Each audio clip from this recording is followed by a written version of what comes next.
Et bonsoir tout le monde, c'est Frosty, j'espère que vous allez bien, moi ça va super. Et aujourd'hui on se retrouve pour une petite vidéo sur Dokkan Battle. Et non pas pour la partie 2 des invocations des 9 ans, mais bien pour le ZLR de Broly, Chilai et Lemo Endurance. Son ZLR est sorti le 18 juin 2024, donc hier, à l'heure où je tourne cette vidéo.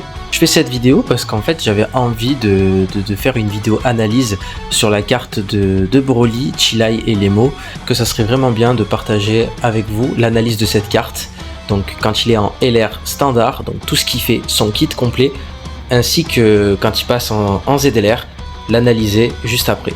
Et puis je sais pas si vous vous en rappelez les amis, mais cette unité là, elle a déjà 4 ans. Ça remonte à très loin. Donc quand elle est sortie à l'époque, cette unité, je trouve qu'elle était assez correcte. Mais il manquait des choses dans son kit pour que vraiment ça soit un très bon Broly. Et là, du coup, il a enfin du sang neuf. Et ça fait plaisir et on va le voir ensemble dans son kit. C'est parti, on va commencer alors par l'analyse avant son ZLR. Alors, en aptitude leader, donc on peut voir qu'il a Ki plus 4 PV attaque et défense plus 130% pour la catégorie boss des films ou Ki plus 4 PV attaque et défense plus 100% pour le type extrême endurance. Son attaque spéciale, elle augmente fortement la défense pendant un tour et inflige des dégâts gigantesques et réduit l'attaque. Avec son attaque ultime, il augmente fortement l'attaque et la défense pendant un tour et inflige des dégâts titanesques. On passe ensuite à son passif. Attaque et def plus 15% à chaque sphère de ki obtenue. Si 2 sphères de ki endurance ou plus sont obtenues, Ki plus 2 attaque et def plus 5% en plus à chaque sphère de ki obtenue. Si 2 sphères de ki agi ou puis ou plus sont obtenues, attaque plus 39% pour tous les alliés. Si 2 sphères de ki tech ou intelligence ou plus sont obtenues, def plus 39% pour tous les alliés. Si 7 sphères de ki ou plus sont obtenues, esquive garantie, attaque spéciale incluse. Donc on peut voir que c'est un nuker à la base. En fonction de la couleur du ki que Broly va prendre, ça va vous donner un boost de stats différent. De plus, si on prend 7 sphères de ki ou plus, il a l'esquive garantie, attaque spéciale incluse. Ce qui signifie que quoi qu'il arrive, vous allez avoir des bonus de stats sur vos alliés. Et en plus, il a l'esquive garantie. Bon, pour cela, il faut quand même prendre 7 sphères de ki. Donc sur le plateau, il faut quand même réussir à les avoir. Mais ça mérite d'être souligné. Il rentre dans 5 catégories.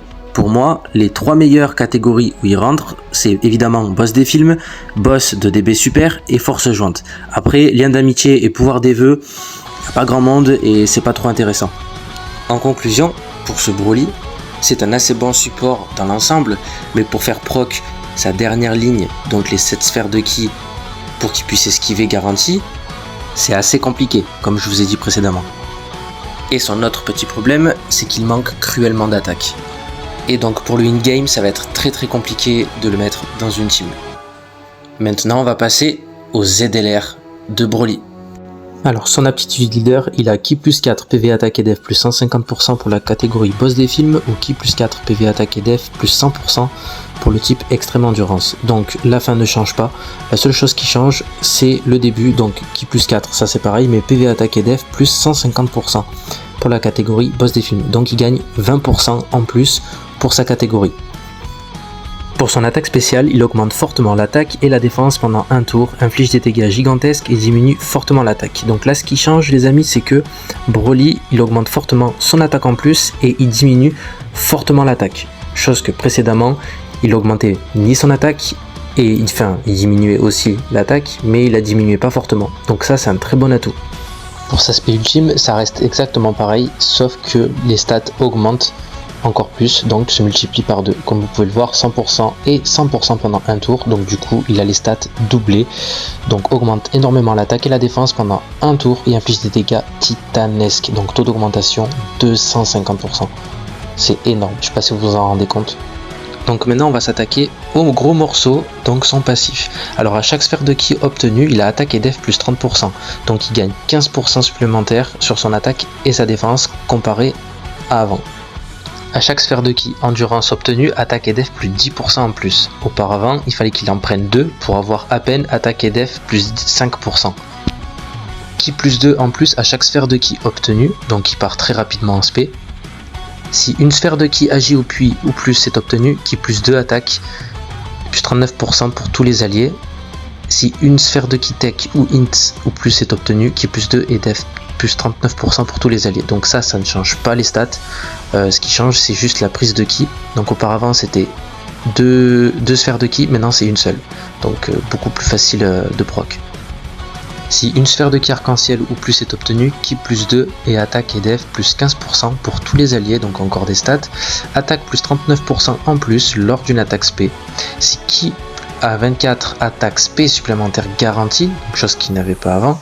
Et pour tous les alliés de catégorie boss des films ou boss de DB super, taux de réduction de dégâts plus 10%.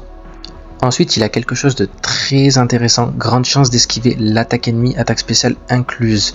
Attention, si cette sphère de ki ou plus obtenue, esquive garantie de l'attaque ennemie, attaque spéciale incluse. Donc les sphères de ki, si on en prend 7, ça il avait déjà, mais on ajoute à cela grande chance d'esquiver l'attaque ennemie en plus. Donc si les 7 sphères de ki sont difficiles à avoir, on a quand même grande chance d'esquiver l'attaque ennemie. Avec l'attaque spéciale incluse évidemment, ce qui n'est pas du tout négligeable. Si PV à 60% ou moins, change aléatoirement un type de sphère de ki autre que endurance, en sphère de ki endurance. Et si PV à 39%, donc là beaucoup plus difficile à faire proc, ou moins, change toutes les sphères de ki en sphère endurance une fois seulement. Imaginez les amis les boosts qu'il a avec toutes les sphères de ki endurance, c'est incroyable. En conclusion, pour ce ZLR, c'est un excellent support. Il rentre enfin dans une team pour le in-game et il devient un tank de ouf et un cogneur. Je vous montre très rapidement l'arbre de compétences. Donc moi, je vous conseille de le monter en attaque supplémentaire.